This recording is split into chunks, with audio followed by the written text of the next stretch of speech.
स्वागत है आपका हमारी चैनल पर। आज हम आपको इतिहास में ले जाते हैं, ज्यादा नहीं बस 40 या 50 साल पीछे, और आपको एक जबरदस्त किस्सा सुनाते हैं। और ये जो किस्सा है इसको साइडवाइंडर हीस्ट के नाम से जाना जाता है, और आपने भी ये किस्सा कहीं ना कहीं जरूर सुना होगा। तो दोस्तों, ये जो आप अपनी स्क्रीन पे देख रहे हैं ना, ये है लुफ्टवैफे बेस, जहाँ पे कोल्ड वॉर के दौरान सोवियत स्पाइज ने गार्ड्स के नाक के नीचे से आप मान लीजिए एक fully functioning air to air missile चुरा लिया था, जिसका नाम था AIM-9B साइडवाइंडर।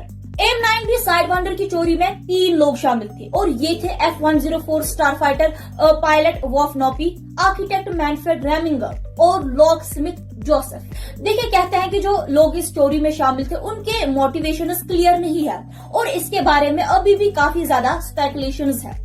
और ये भी कहा जाता है कि रेमिंगर, जो कि एक आर्किटेक्ट था, वो कर्जों में डूबा था और उसको पैसों की जरूरत थी, जो उसने लिनोस्की के जरिए पाए। अब ये जो लिनोस्की है, ये या तो उसका कोवर्कर था या फ्रेंड। और स्टार फाइटर पायलट नॉपी के, जो इस चोरी में शामिल था, उसके मोटिवेशन अभी अनक्लियर है। लेकिन ये भी कहा जा सकता है कि जो उसका लाइफस्टाइल था ना, वो एक्सपेंसिव था और उसे पैसों की जरूरत थी। अब देखिए, ये वही बात हो गई।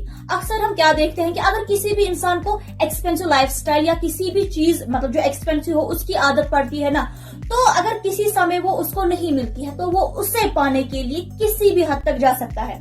और ठीक हमें यहाँ पे देखने को मिल रहा है जो स्टार फाइटर पायलट थे, इनके केस में भी। खैर, अब मैं आपको उस रात की कहानी बताती हूँ जिस रात ये चोरी हुई। तो यहाँ पे बात है 22 अक्टूबर 1967 की रात की, जब किनोपी और लिनोस्की ने फेंस में होल बनाया और आर्सेनल पहुंच गए, जहां पे ये साइडवाइंडर रखा था।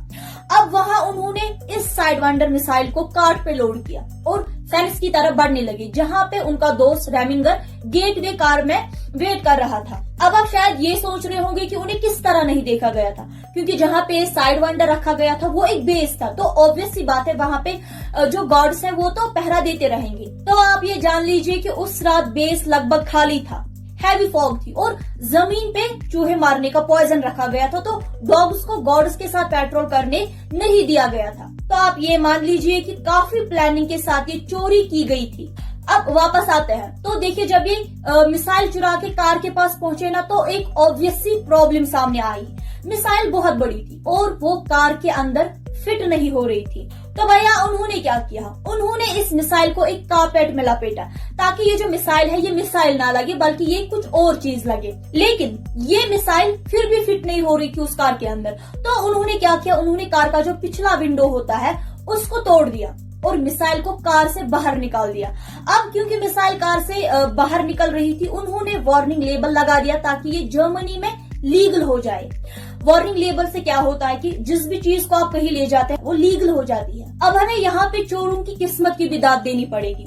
देखिए ना, 500 किलोमीटर की जर्नी थी और किसी ने भी उन्हें डिस्टर्ब नहीं किया, और वो आराम से रेमिंगर के घर पहुंच गए।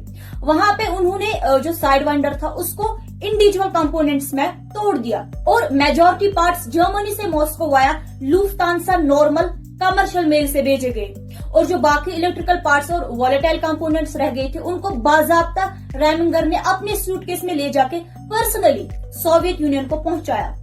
तो अब कहानी है 2 दिन बाद की, जब ये इंसिडेंट हुआ था। इन्होंने फेंस में जो होल किया था ना, उसको किसी ने देखा। अब आप ये सोच रहे होंगे कि उसको किसी गार्ड ने देखा होगा। गार्ड ने नहीं, बल्कि उसको एक आदमी ने देखा जो बेस पे अपनी वाइफ के लिए पार्सली काट रहा था। उसी ने इस फेंस में इस होल को देखा। अब इमीडिएट इन्वेंट्री चेक हुआ तो उसके दौरान ये पता लगा कि भैया सच में एक साइड विंडर मिसिंग है, और भी कुछ मिसिंग था। स्टार फाइटर का एक INS सिस्टम LN-3, जो कुछ महीने पहले वही चोर चुरा चुके थे। अब हम आते हैं कहानी में 1 साल आगे, जब इन चोरों को पकड़ा गया। जी हाँ, इनको लगभग चोरी के 1 साल बाद पकड़ा गया, और अरेस्ट और ट्रायल के दौरान इन्होंने कोऑपरेट किया था, और इन्होंने डिटेल में बताया था कि इन्होंने कैसे ये काम अंजाम दिया, इन्होंने कैसे ये चोरी की। अब जब इनको सजा सुनाने का वक्त आ गया ना, तो आप मान लीजिए सब वहां पे शॉक हो गए। क्यों? क्योंकि उनको सिर्फ 3 या 4 साल की सजा मिली थी। रीजन मतलब इतनी कम सजा, इसका तो कोई कारण होगा ना। तो देखिए, यहाँ पे ये था कि जो इक्विपमेंट उन्होंने सोवियत यूनियन को भेजा था ना, वो क्लासिफाइड नहीं था, इसलिए जो जज थे वो उन्हें स्टेट सिक्रेटरीज बेचने का दोषी नहीं ठहरा सकता था। तो भैया ऑफिशियली इसी तरह से सोवियत यूनियन के हाथ एक फुल्ली फंक्शनिंग AIM-9B साइडवाइंडर और एक LM-3 INS सिस्टम लगा। अब देखिए जो सोवियत यूनियन है ना, इनके पास पहले से ही K-13 था, जो एक रिवर्स इंजीनियर्ड साइडवाइंडर था, जो उन्होंने पहले के इंसिडेंट से हासिल किया था।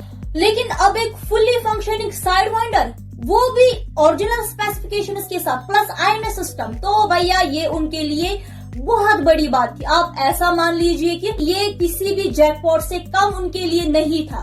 तो आज के लिए बस इतना ही, मिलते हैं अगली वीडियो में। तब तक के लिए आप अपना ख्याल रखिएगा। शुक्रिया।